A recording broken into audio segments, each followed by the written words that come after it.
The day the down floated away. It began on an ordinary Tuesday. The sun yawned, streets stretched, and the baker set out trays of warm, sugary buns. Then rumble, shiver, whoosh. Without warning, the ink died down, lifted into the sky. Not just the houses, not just the streets, everything. The grocery store shot up like a rocket. Lettuce leaves fluttering outside its doors. The playground soared higher. Swings clanging and sliding, boards dangling. Even the mayor's hat flew straight off his head as City Hall dipped sideways like a giant teacup. The town is floating! Screamed someone. Panic broke out. People clutched lampposts that bent like rubber straws. Dogs barked at delicious dangled in the air. The school bell rang widely on its own. Ding dong, as discs slid across the classrooms. But not everyone panicked, not the kids. Max grinned, goggles already strapped to his forehead. Ruby clapped her hands, braids bouncing. Leela squealed, "We're in the sky! We're flying for real!" The grown-ups shouted, "Do something!" But the kids were already on it. Max dragged his half-finished invention out of the garage, a pedal-powered flying bicycle with rings made from old umbrellas and tinfoil. Ruby pulled her monster-sized kite, patched together with bedsheets, glitter tape, and pool noodles. And Lila wheeled out her scooter, tied to 24 balloons, half squeaky, half deflated, all wobbly. "Ready?" Max yelled. "Ready!" Ruby shouted. "Soon!" Lila cried. And they launched.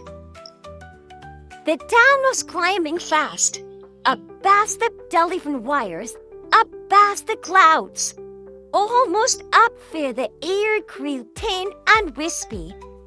Max fiddled furiously, swooping between rooftops. Ruby's kite whipped and snapped as she looped around the spinning library. Leela squeaked upward, balloons bumping together like clumsy jellyfish. But the town was fighting back. The streets rippled like snakes sliding out of the gas. The post office spun, plunking Max handlebars. The clock tower jibbed 12 o'clock, bong, nearly knocking Ruby out of the sky. "Hold steady," Max shouted. "Steady's not my thing," cried Leela, dodging a falling stop sign. Then came the bakery. It was drifting dangerously high, frosting smeared across the clouds. The smell of cinnamon and sugar swirled through the air, making the stomachs growl. If the bakery floats too high, the rest of the town would follow, Ruby realized, so they dove. The bakery was bobbing like a balloon.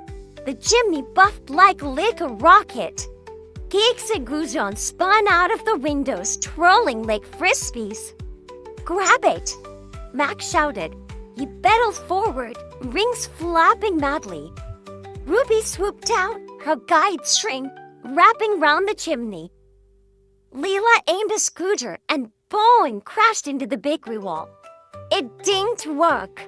The bakery pulled harder, tugging them up, up, up. Then, pop! One of Leela's balloons burst. She dipped lower. The baker dipped with her. "See? I'm useful," she cheered. "Everyone pull." Max pulled. The kids yanked with all their strength. Ruby's kite strained. Max's rings rattled. Leela's scooter squeaked and sputtered. At last, creak! Thump! The bakery sagged back down, dragging the rest of the town with it. Down came the library, raining storybooks. Down came the bark, swinging, clanging, and seesaws bouncing. Down came the houses, tilting sideways before settling with a jiggle. And finally, whoomp! The whole town landed with a wobble, a shake, and a buff of floor. Everyone cheered. Their mayor waved his hat. The grown-ups clapped and hugged their groceries. The dogs untangled their leashes. "You saved us!" cried the baker, handing the kids trays of cinnamon rolls dusted with sugar. The kids squeaked, cheeks smudged with soot and frosting. "Well," said Truby, licking her fingers, "if the doubt ever floats away again." Max rang the bell on his flying bicycle. Lee let Kiefer's scooter a proud cape. And all three shouted, "We'll be ready!" The